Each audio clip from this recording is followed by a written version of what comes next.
One for you. One for you. One for me. One for you. One for you. And one for me. Captain. What do you mean that not be real gold? I checked it myself.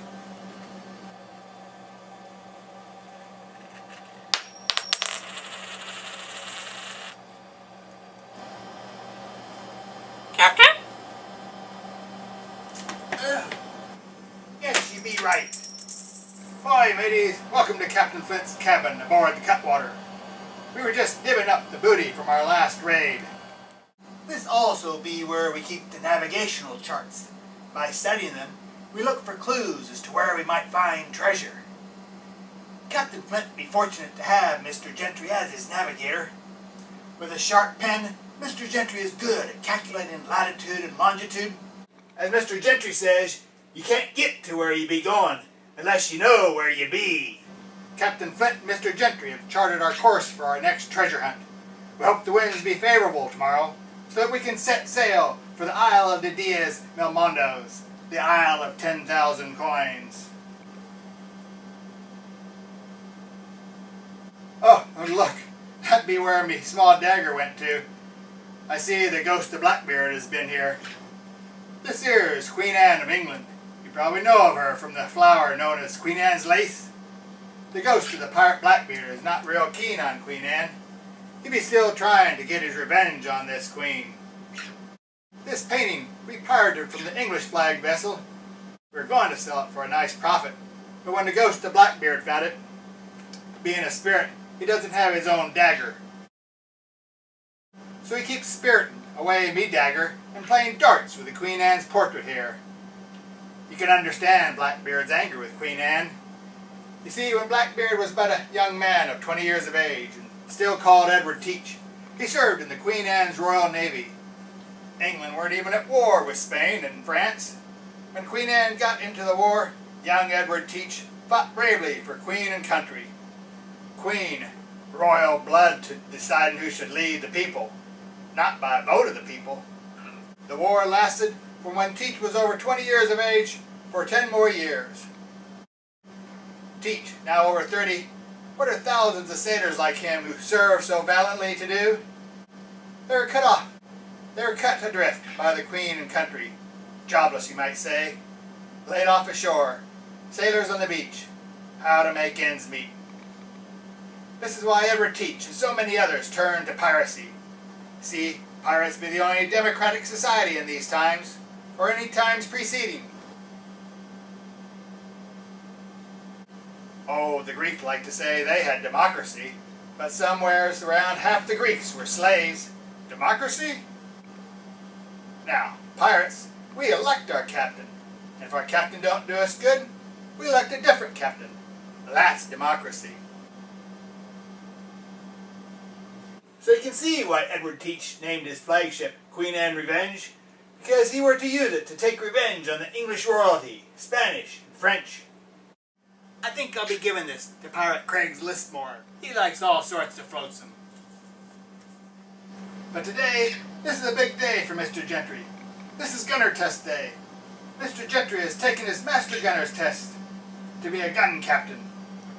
Now, a gun captain is not captain of a ship. A gun captain sees to the loading and firing of a cannon, a ship's gun. You gotta be smart when it comes to shooting off a ship's cannon. Smart as paint. Not any swab can be trusted with that. You gotta be checked out to find that you know what you be doing. Smart, like the story of Captain Kidd's gunner. There was a sharp gunner. I remember hear tell of how Captain Kidd first signed him aboard as Captain Kidd's master gunner. Before that, the pirate Captain Avery's master gunner. Quite a good shot. And his master gunner, who went by the name of Adam Mercy. I was also master gunner to a buccaneer you may have heard of, Captain Avery. Avery's master gunner. We've needed a master gunner, Mr. Boyle, and from what I've heard, Avery was a shrewd hand at picking him. The berth's yours for as long as you can handle it. I can handle it. Swivel gun along, Tom. I'll forfeit a guinea for every miss. You'll forfeit your neck if you miss while you're on my ship. Make your mark. It's a matter of judgment. If you fire on the up roll, the shot will go over his yard. But if you wait for the down roll, the enemy's coming up. Now watch.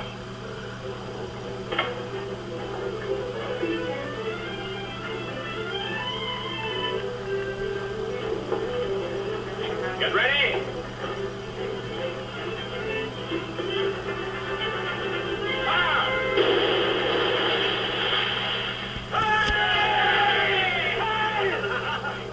I just said, there's not a better shot than Captain Kidd's Master Gunner. Now for Mr. Gentry's Master Gunner's test. We've been moving one of our smaller guns to Mr. Gentry's sloop. Aye, look, Mr. Gentry's pirate sloop is sailing up astern of us now.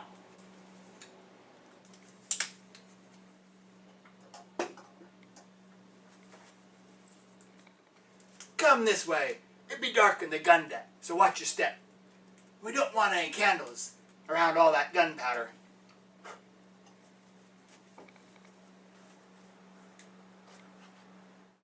As you may have noticed, I have to help Captain Blackbeard around since he now be headless. That be another story. This here be one of Blackbeard's actual deck guns. It sunk when Blackbeard ran the Queen Anne's Revenge aground. Now don't look at me that way. I know the real story of how you be using your ship as a floating treasure trove, waiting for the opportune moment to cut and run, hauling away all the silver and gold, leaving much of your crew marooned. A story for another day. As I be saying, this be one of Blackbeard's actual guns. Here's a smaller gun that Captain Flint's crew were to have moved to Mr. Gentry's sloop, but I see it still be here. Where be Captain's crew? Playing games of chance I would bet your share of the booty on. A maroon and a fence by the code. Where be those lazy scallywags?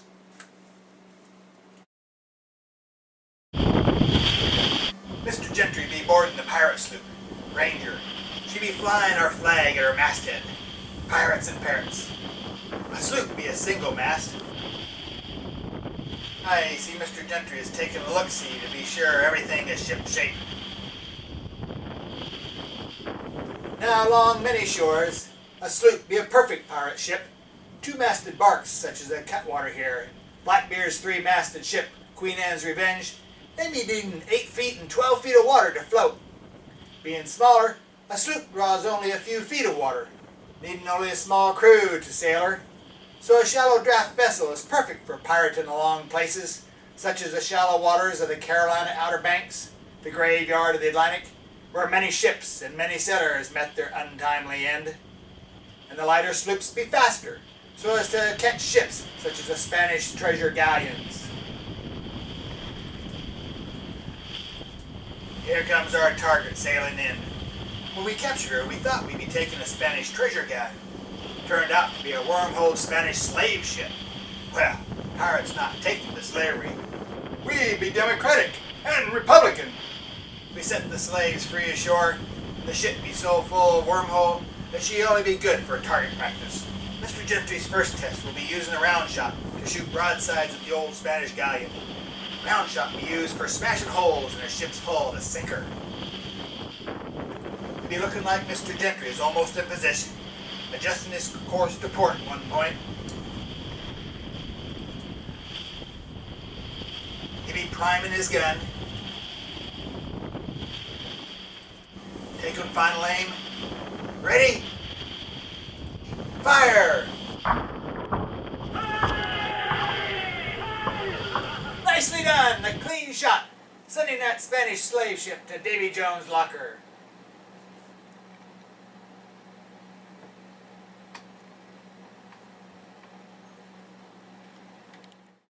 Mr. Gentry's next target be using chain shot to take out the rigging of a ghost ship, the Flying Dutchman. While round shot be used for punching holes in the ship's sides for sinking a ship, chain shot be used for taking down the rope rigging that holds the mast up. Chain shot be two balls connected with chain. Flying out of the gun's muzzle, the chain rips the rigging. With no rigging, the mast come crashing down, bringing the ship to a quick stop. The Flying Dutchman be crewed by a passel full of ghost monkeys. You've heard of Jack the Monkey? Thank you, Jack. We named the monkey Jack. Jack and his clan all be mighty light-fingered.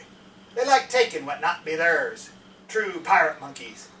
That got them all into trouble when they came upon a cursed Aztec treasure.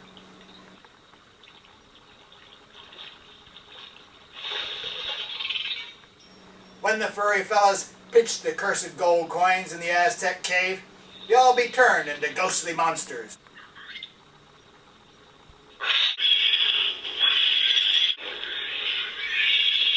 Only thing being, they not be really scary.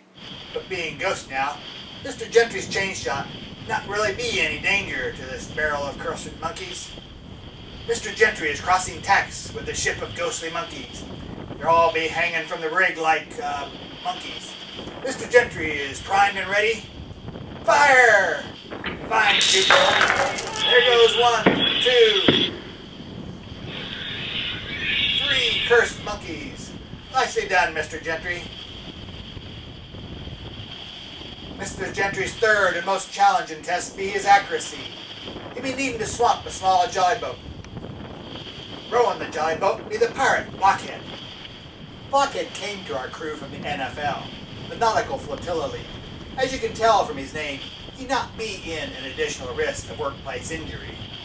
Famous for shooting accuracy be the story of how Captain Peter Blood and his new crew captured a Spanish galleon anchored offshore. And the next morning, when the Spanish marauders rowed back to their ship, Captain Blood's newfound gunner, Henry Hagthorpe, swamped their armor-clad crew with his accurate shooting. That's why we've waited till this morning to put to sea. We've a message to leave with those Spaniards, and they're on their way now to receive it. Heads up! Man your guns! Clear the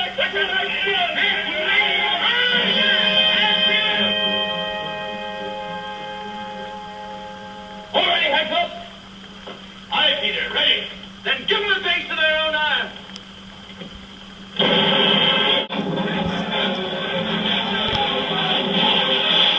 You've done it, Hagthorpe!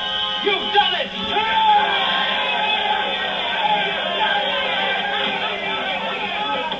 Didn't I tell you I was a gunner, sir? You're dead, Jack, you son of a Yorkshire staring! That's your rusty heart, it's a gun of yours! Mr. Gentry's sloop is approaching the jollyboat. Mr. Gentry is feeling the roll of his sloop in order to gauge his shot.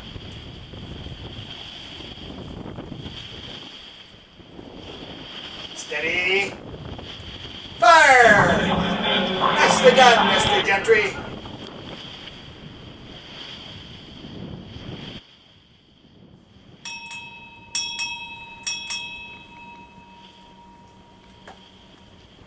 There, Captain Flint.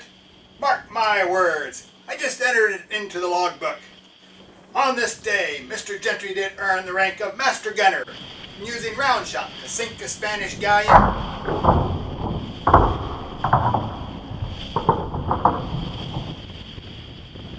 chain shot to strike the rigging of the ghost ship, the Flying Dutchman.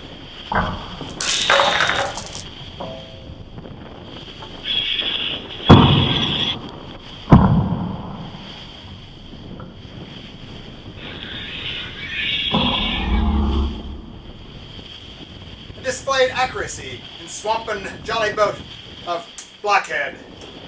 A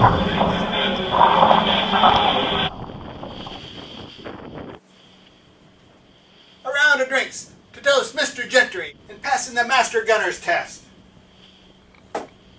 Captain Flint be the smartest sailor I know. He doesn't drink pirate rum or poppin' soda root beer. He only drinks agua, sparkling silver water.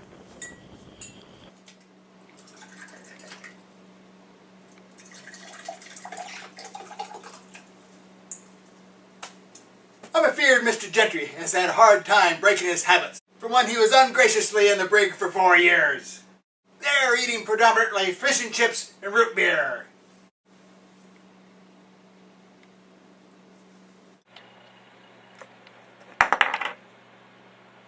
What do you mean, where's root beer? Looks like you already tossed it back. We want to thank our sponsor, Mother Nature, who made it possible for us to be here today. providing us with all these fresh fruits. Mango, apple, banana, the nuts, almonds, walnuts, and pine seeds, and a little meat, chicken and lizards. Enjoy these healthy foods every day like Captain Flint. And what be the key for keeping pirates afloat? Sparkling silver water. 3 cheers for Master Gunner, Mr. Gentry. Hip hip huzzah! Hip hip huzzah! Hip hip huzzah! Make your mark by signing articles. Join us on our next voyage. Follow our pirates code. Pirates and Parrots Blackspot.com. Arrgh.